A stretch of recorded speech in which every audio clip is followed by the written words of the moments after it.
A few weeks ago, I was invited onto the Save DSA podcast by Mark Chadwick, who's here in the room today, most famous man in the room, I think infamous, absolutely. Mark's first question was about where I was when I heard the news about DSA being put into a strategic review by the owners in 2022. And for the record, I was in the office, which probably wasn't as dramatic as Mark was hoping for. But while my story may not have been very dramatic, the impact of that announcement certainly was, right from the outset. It was immediately obvious that the decision by the owners would not go unnoticed or unchallenged. In fact, there was huge interest, locally, nationally, internationally, and huge concern from people right across South Yorkshire as well as further afield. Airports, I've quickly come to understand, are not just transport hubs, gateways to international travel, or simply valued for their ability to create jobs or generate wealth. Airports generate an unusual degree of attachment, of local pride, even hope. For the people who worked there, I know DSA felt like a family. For those who relied on the airport as a base for their own businesses, there was suddenly a scramble to imagine a new future. For those who use the airport regularly, the threat of its closure meant a new degree of uncertainty and inconvenience. But I think the immediate response was about more than uncertainty or inconvenience. There's something about airports that creates a sense of optimism, an opportunity, something about air travel that still seems almost impossible. Despite the challenges, the very real challenges of climate breakdown and the rise in regularity of low-cost air travel, I think there remains something special about getting on a plane. I don't claim to fully understand it. Perhaps it is something to do with the improbability of a huge chunk of metal and technology seemingly defying gravity. Perhaps it's simply the promise of adventure or just a pina colada on the beach in a foreign country. But whatever it is, I know it was tangible in those first few days and weeks after the announcement of that strategic review. There was an outpouring of not just anger or disbelief and a very real and significant sense of loss. In hindsight, perhaps it was something closer to grief.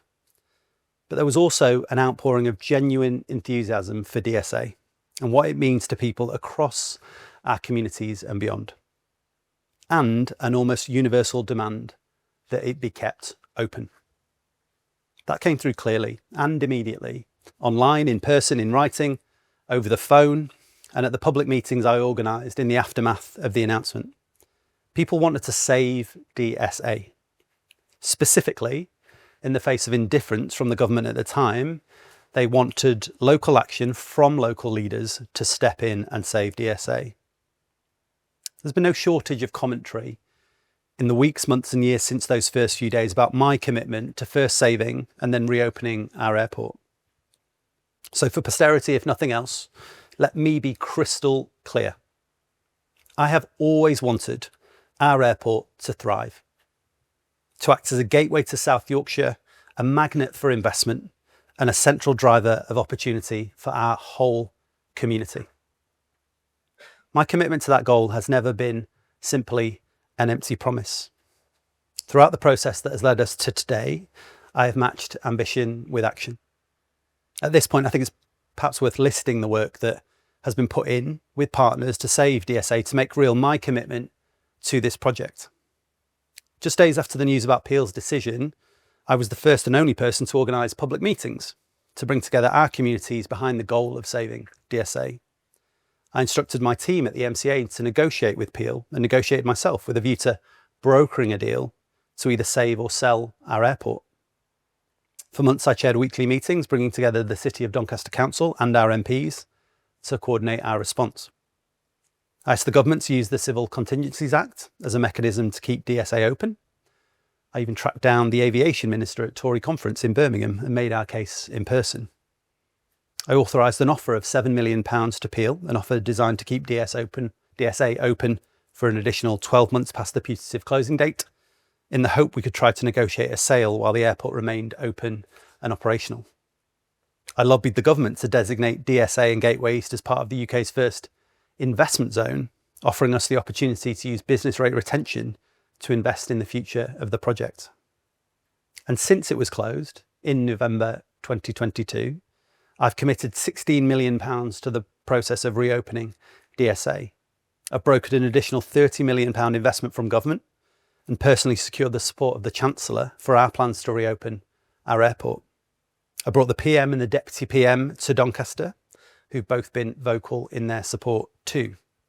I've established a working group with government to explore any and all opportunities for further investment in the wider project, from defence contracts to sustainable aviation research.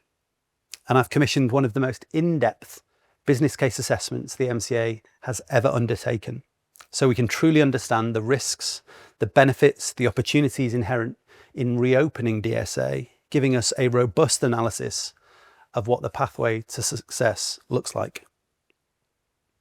I stand by all of the work I've done to keep or re-establish our airport in South Yorkshire. But I know some people have criticised me, the MCA, and local leaders for both the pace and the manner in which we have approached that challenge. So in explaining my approach, and with due respect to Mark and his questions on the podcast, when I think about my leadership and approach to the challenge of saving DSA, what's perhaps more interesting than where I was when I heard the news about the closure of our airport was how I felt, what I was thinking, not just over those first few days and weeks, but since the beginning of that journey to today. Because I've been driven by two very clear, yet potentially competing imperatives. To respond to the demand to save DSA and to exploit the huge opportunity that this project represents, to do the very thing that I committed to doing when I first stood for election in 2022, to restore the pride, the purpose, and the prosperity of South Yorkshire, but also to protect the interests of taxpayers across South Yorkshire, to use the finite public money at my disposal to best meet the needs of communities across Barnsley, Rotherham, Sheffield, and of course, Doncaster. Because, on a very fundamental level, I know this audience will understand better than most. My job is to maximise the value of the investments we make, to create the greatest impact with the limited funding we have to shape the future of South Yorkshire. That tension has been and remains at the heart of the challenge we have faced from day one and continue to face today. How do we save DSA, but do so from a standing start in a way that truly recognises the challenges of sustaining and growing a regional airport over the medium to long term with finite funding, resources and capacity? I think it's fair to say not everybody has always recognised the scale of that challenge, and perhaps we haven't always done a good job of explaining it. We've not always explained the relatively limited capacity we have in the MCA or in Doncaster to take on projects of this size, type and scale. We've not always explained that the rules governing our funding mean we often have limited flexibility or scope to do things that may look straightforward from the outside, of course, and that every significant funding decision we take is subject to a huge amount of scrutiny, legal process and governance, quite rightly.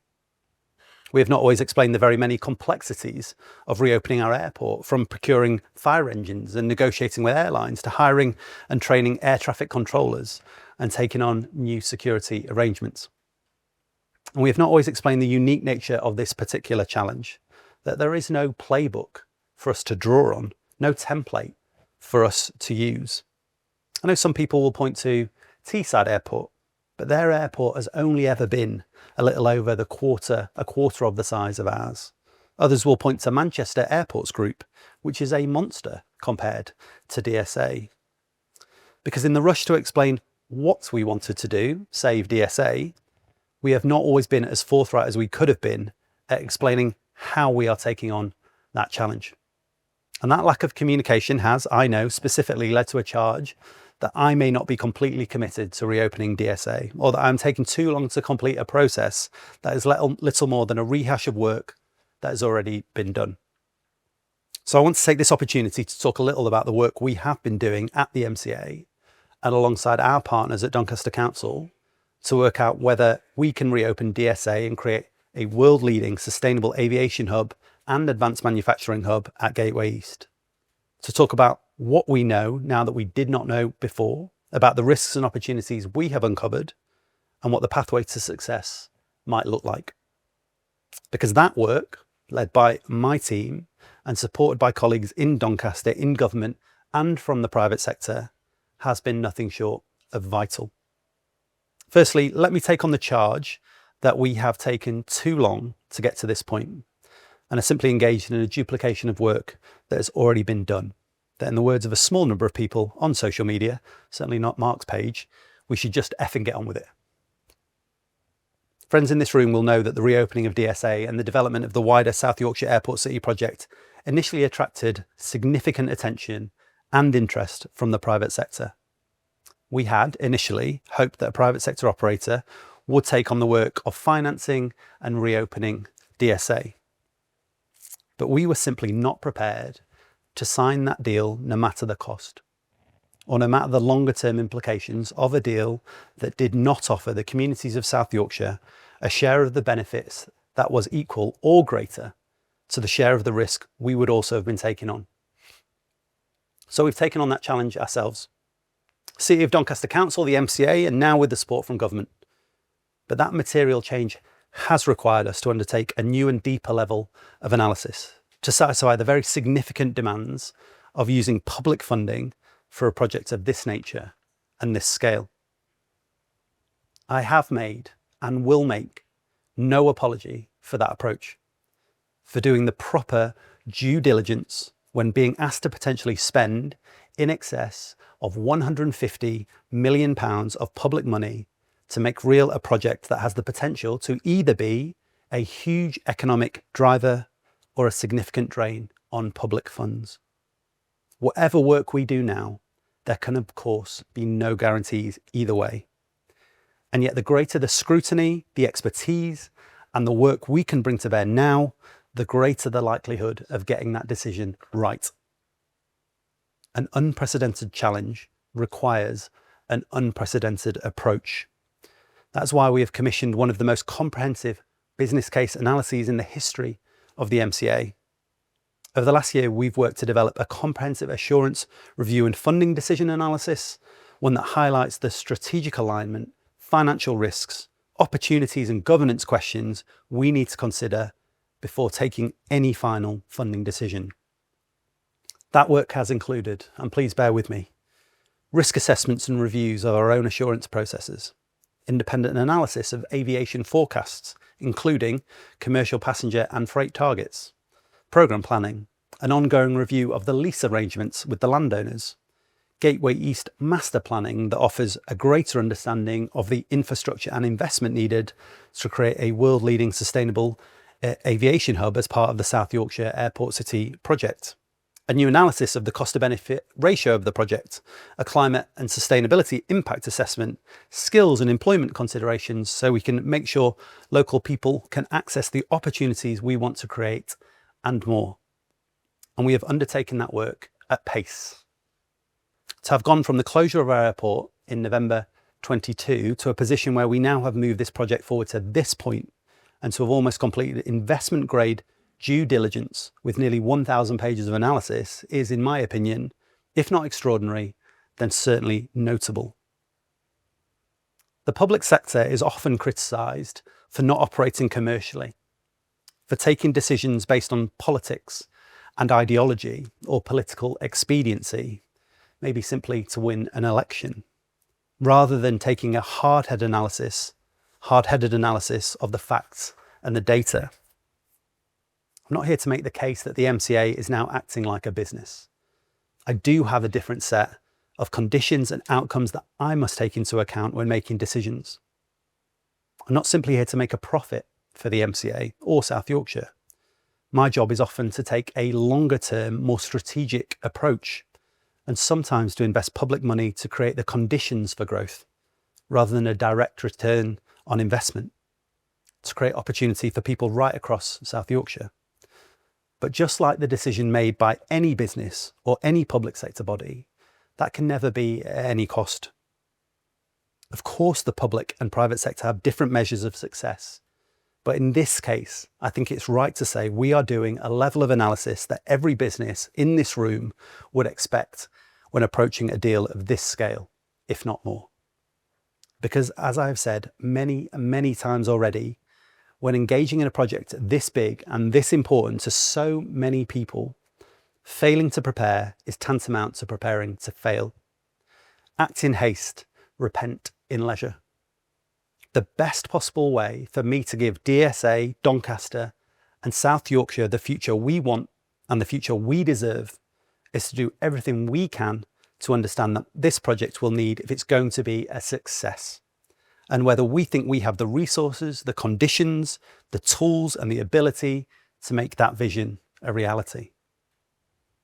The work we are doing will give us an unprecedented understanding of what it will take to reopen DSA and create a world-leading sustainable aviation hub and advanced manufacturing hub at Gateway East, as well as the risks and opportunities inherent in that project. We now know that if we do proceed, we must be prepared to invest for the long term, and we know what the funding profile might look like over that period. We now know that while operating an airport is not a binary, we now know that while opening an airport is not a binary process, we're unlikely to be at full operational capacity until 2028. As a result, we would be unlikely to see commercial passenger flights into or out of DSA before then, albeit we will, of course, aim for that to happen sooner. We now know the commercial aviation and passenger forecasts have the potential to make or break this project, and that at the lower end of those forecasts, we do have the potential to undermine the viability of DSA. But we also now know that the wider South Yorkshire Airport City project cannot solely be focused on providing low-cost holiday flights. There is no future for a regional airport in South Yorkshire with a business model solely concerned with commercial passenger flights. We now know that if we are able to realise our ambitions of a world-leading sustainable aviation hub at Gateway East, the funds from business rate retention would offset a huge proportion of the costs of reopening DSA. We now know that the cost-benefit ratio of reopening DSA may be lower than we initially understood, but with the right conditions, the project could still provide a strong economic and social benefit to South Yorkshire and a decent return to taxpayers over the long term. And we now know that all of that work and the insights it has provided has materially impacted the ongoing conversations about the lease. So that work has been significant and will be invaluable in making the decision about funding. I've always said there are significant risks to reopening DSA, but now we know what the vast majority of those risks might look like. And while the work we have done to understand the risks, challenges and opportunities inherent in the DSA project has been vital, it's also fair to say that from day one, the decision to pursue this project, the reopening of DSA and the development of the wider South Yorkshire Airport City Master Plan may be governed by numbers on a page. There are, of course, other questions we need to answer too. Questions driven by the huge desire to see DSA reopened and what it means to people across our communities, not least in this room. For me, that's at the heart of my role as Mayor and devolution itself. Through devolution, I'm here to balance the need to listen to people and do my very best to make real their hopes and ambitions, but also to understand the opportunity cost of spending over £150 million of our funding over and above any other project or programme in Doncaster we may wish to fund in future. To be clear, without devolution, a mayor or a mayoral combined authority, the funding, responsibility and impetus for this project would have remained with central government. So that decision is now ours to take. At this point, I still cannot say we will be reopening DSA and creating that world-leading sustainable aviation hub at Gateway East. There are still challenges to overcome. There have been, and always will be, decent people arguing in good faith that we should not reopen DSA. And while I disagree, I have never been immune to those arguments. So I cannot prejudge the decision we will be taking as an MCA board, not least because that work is still going on. The money we have to spend on this project also is not, indeed never has been, unlimited. But I can say that if we are not able to take a positive decision to fund the reopening of our airport, it will not be for a lack of work, a lack of political will, or a lack of analysis and insight. What I can promise, absolutely, is by the time we take that final decision, we will have done everything we can to take the best possible decision for the future for all the communities of South Yorkshire, that I will remain transparent and accountable, and that whatever that final decision, I will be able to stand in front of you in good faith, hand on heart, and say that I have done everything I can to take the right decision on behalf of South Yorkshire and to save DSA. Thank you very much.